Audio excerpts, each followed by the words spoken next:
Untuk pinjol yang aman di Galbay ya, tidak ada FC lapangan, tidak ada DC lapangan, tidak datang daerah A, tidak berkunjung ke daerah B, tidak ada di daerah C dan lain sebagainya. Tidak melakukan penyebaran data, tidak menagih secara arogan, tidak terjadi caci maki, intimidasi, hinaan dan segala macam. Teman-teman butuh hal itu. Siapa yang tertarik dengan hal itu, teman-teman, acara akan dilakukan.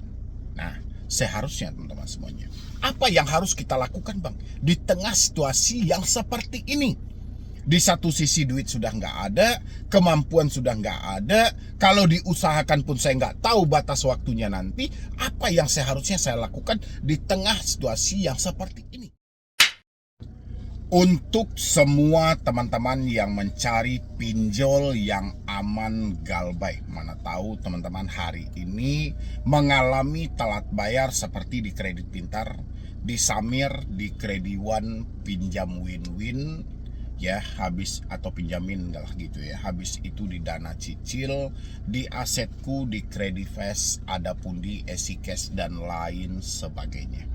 Ini video saya peruntukkan untuk Anda menjelang akhir tahun 2025. Ini tolong disimain sampai habis. Jangan di skip juga, terutama yang mencari aman untuk di Galbay, aman dari DC, aman dari FC, tidak ada resiko dan segala macam. Ini saya mau terangkan sama Anda biar Anda tidak kaget dan terkejut nantinya. Ya, tapi sebelumnya yang belum mensupport silahkan. Untuk pinjol yang aman di Galbay ya, tidak ada FC lapangan, tidak ada DC lapangan, tidak datang daerah A, tidak berkunjung ke daerah B, tidak ada di daerah C dan lain sebagainya. Tidak melakukan penyebaran data, tidak menagih secara arogan, tidak terjadi caci maki, intimidasi, hinaan dan segala macam. Teman-teman butuh hal itu. Siapa yang tertarik dengan hal itu, teman-teman isi di dalam kolom komentar. Ya, tolong isi dulu teman-temanku di dalam kolom komentar, kira-kira per hari ini teman-teman sedang mengalaminya di aplikasi apa, teman-temanku. Isi di dalam kolom komentar. Oke. Untuk yang teman-teman minta semuanya, saya sangat paham. Ya, saya sangat paham. Bahkan saya melalui hal yang sama seperti teman-teman lalui. Kita berharap kalau bisa kita berhutang, duitnya kita habiskan. Ketika kita tidak ada uang, mereka tidak menagih, mereka tidak datang ke rumah, mereka tidak caci maki, mereka tidak sebar data. Ya, itu harapan kita semuanya. Harapan Anda dan harapan saya. Tapi kenyataannya teman-teman, hal itu tidak ada. Tidak ada seperti itu. Teman-teman nggak bisa menjadi orang yang egois gitu loh. Kita ini harus gentleman teman-teman. Ketika kita menyatakan tidak mampu bayar, kita tidak sanggup bayar, berbarengan dengan hal itu berarti kita menyatakan apapun nanti resikonya, saya akan tampung. Itu gentleman namanya gitu. Tapi kalau konsepnya seperti ini, teman-teman mencoba bersandiwara dengan hal itu, teman-teman mencoba mencari pelarian dalam hal itu, mencari untuk aman, ini berbeda hal. Ya, saya berulang kali menyampaikan sama Anda. Anda tolong kenali antara tidak mampu dengan tidak mau. Kalau Anda menyatakan tidak mampu, otomatis apapun itu Anda akan lalui. Anda harus terima. Ya, tapi kalau Anda menyatakan tidak mau, ini berbeda. Anda pelaku, ya, tapi sengaja mencari perlindungan di balik video orang-orang untuk mencari aman. Sekarang tidak mampu dan tidak mau, itu teman-teman yang tahu.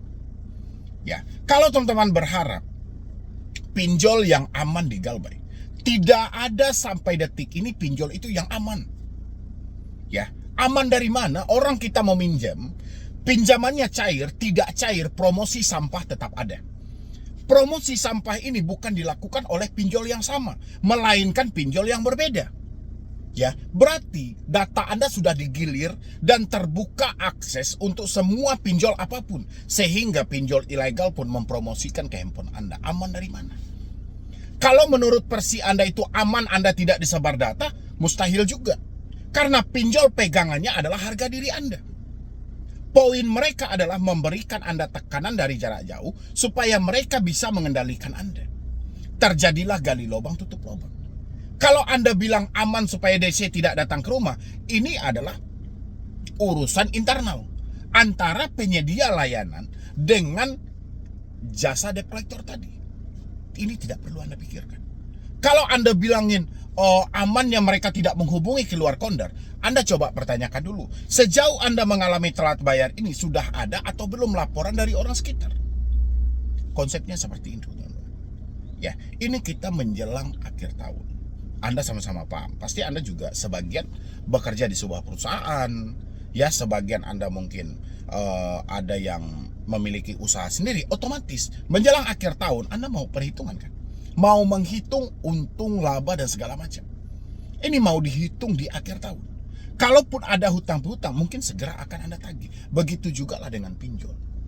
Mereka mau penutupan buku akhir tahun.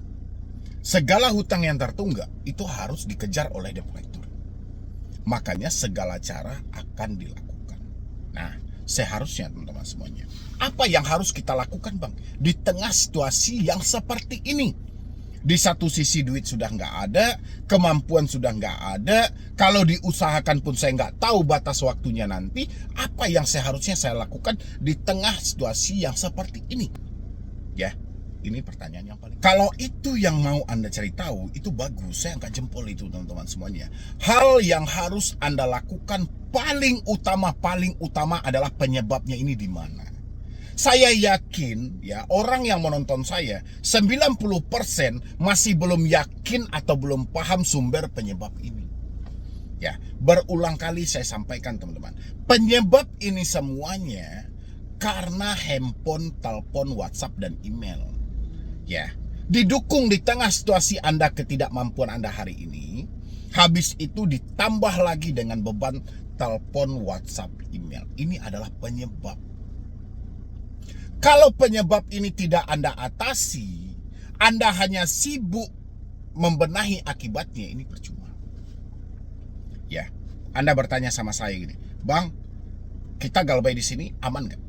Ini ada DC nggak? Ini ada FC nggak? Oke, ini akibatnya teman-teman. Ya, penyebab Anda bertanya seperti ini ya dari tadi itu, dari telepon, WhatsApp, dan email. Ya, akibatnya saya jawab, penyebabnya Anda biarkan, ini mustahil. Makanya kalau kita mau jawab akibatnya, penyebabnya harus dibasmi dulu. Penyebab Anda bertanya seperti ini karena apa? Oh, karena saya telat bayar bang. Oke, kamu telat bayar karena apa? Karena duit saya nggak ada. Oke, karena duitmu nggak ada bukan berarti kamu mencari DC. Harusnya kamu kerja, ya kan? Ya kamu tahu hal itu. Tapi ini ada masalah lain. Masalah lain, kamu diancam melalui telepon, kamu diancam melalui WhatsApp, kamu diancam melalui email. Inilah penyebabnya. Sehingga terjadilah akibat ada DC atau tidak, aman atau tidak. Ya, basmi dulu penyebabnya. Oke, berdamai dengan pemikiran Anda. Tidak usah terlalu percaya dengan semua pemikiran buruk yang lahir. Sekarang apa fokusmu? Apa yang menjadi masalah?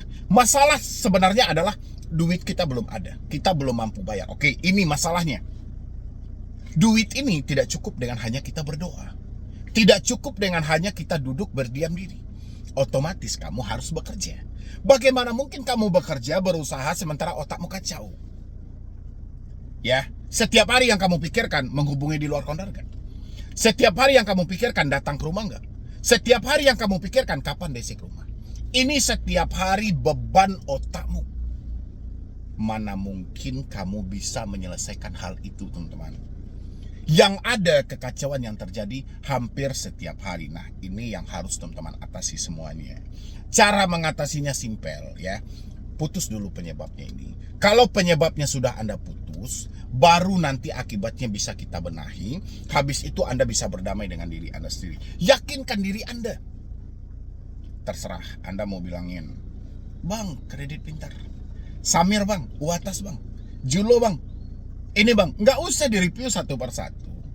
Sumbernya kan kalian tahu. Masalah kalian ditagih itu apa masalahnya? Belum bayar hutang. Hutang ini belum Anda bayar, kenapa? Karena duit nggak ada. Kenapa nggak duit ini dicari? Kenapa Anda malah mencari aman? Anda bukan perampok online loh. Ya, Anda pelaku teman-teman semuanya. Anda pelaku, tapi Anda dikorbankan dalam hal ini atas dasar ketidaktahuan Anda tadi. Anda tidak tahu bahwa seberat ini. Anda tidak tahu besaran bunganya. Oke, ketentuannya sudah dicatat, tapi ketentuan itu seakan-akan dibutakan dan disamarkan. Ya, dia sudah paham karakter. Kalian tidak akan membaca ketentuannya. Aturan-aturannya kalian tidak akan baca. Kalian asal-asal klik. Ini adalah jebakan bagi kalian. Ya, makanya dari itu teman-teman, aku miris gitu loh. Setiap hari harus berhadapan dengan pertanyaan seperti ini. Aman gak? Aman gak? Mendapat chat WhatsApp, mereka tidak menyebutkan nama aplikasi, tapi terus aja kalian memaksa diri kalian. Ini aman gak bang? Kira-kira datang gak bang?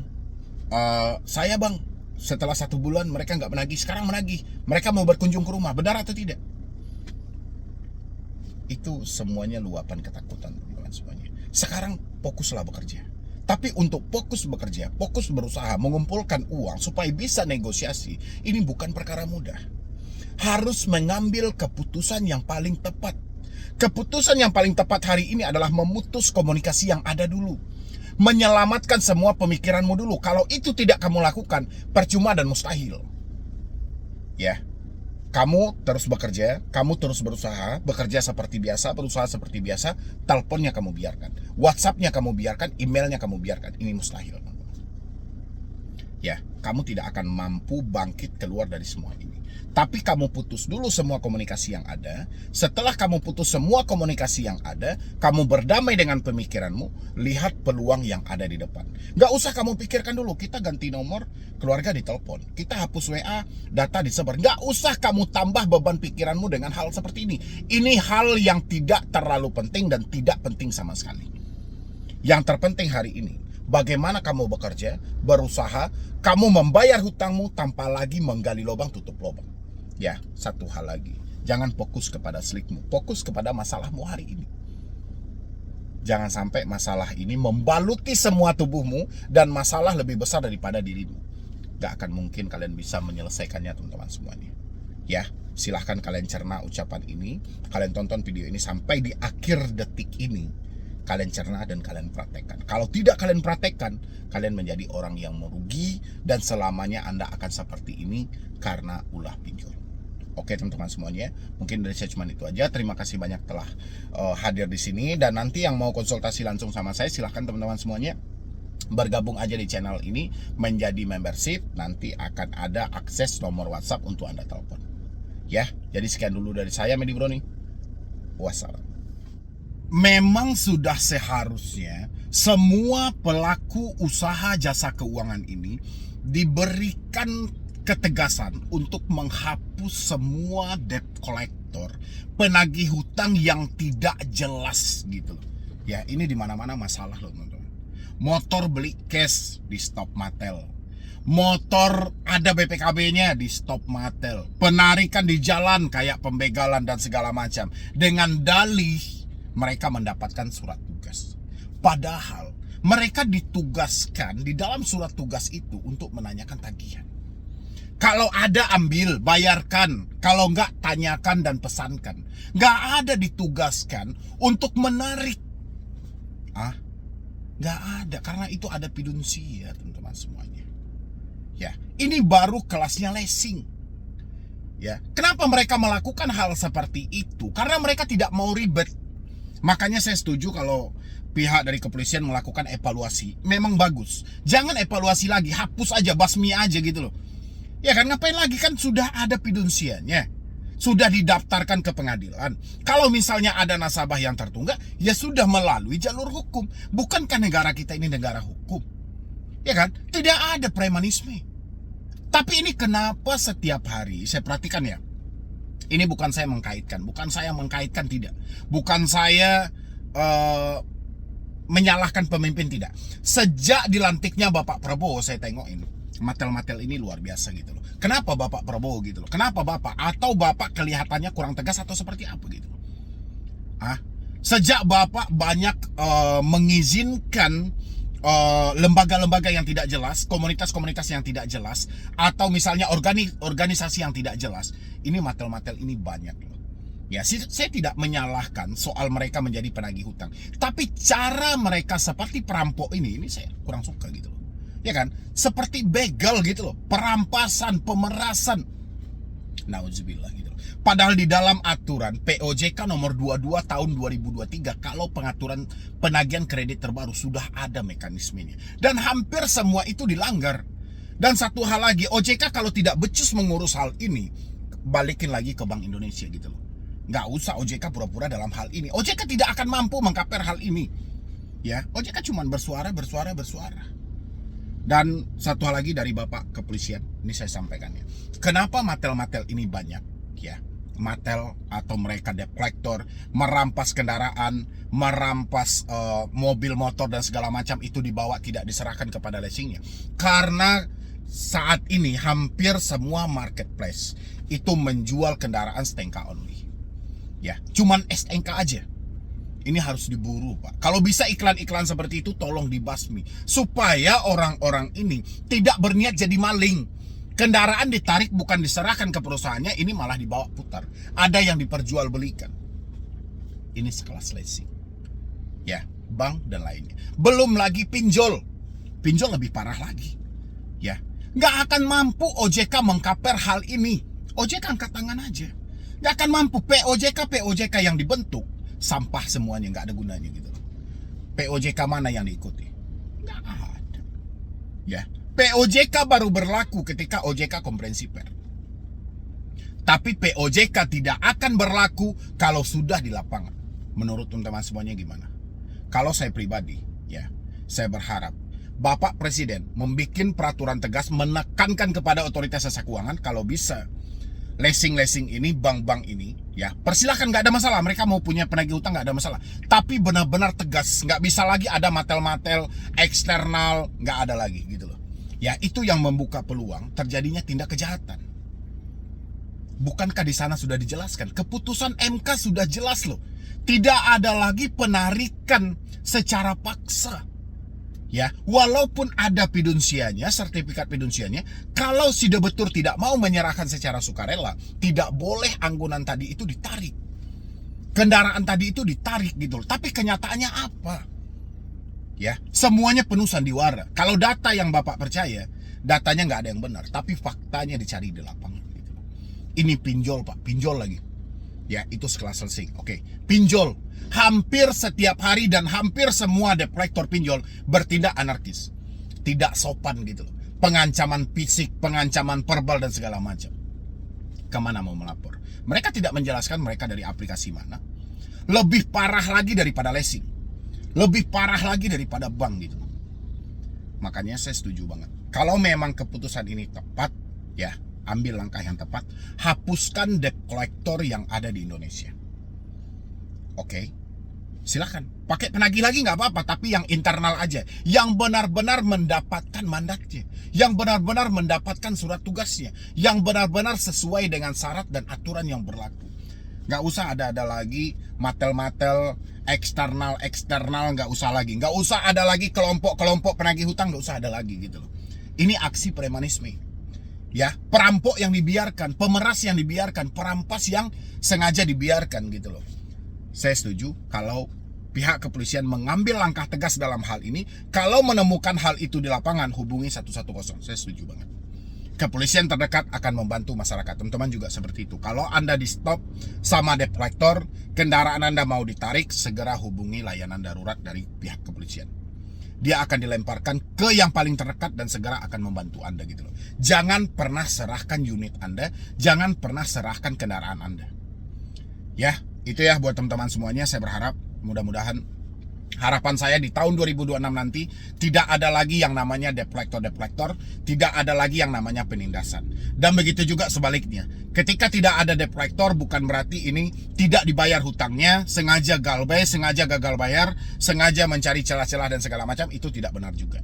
Ya teman-teman, ya kalau memang sudah tidak ada debt collector, ya kita usahakan hutang ini bagaimana bisa terselesaikan. Kalau misalnya bunganya terlalu berat, dendanya terlalu besar, kita usahakan untuk negosiasi. Kalau duit belum ada, kita kerja dan menabung.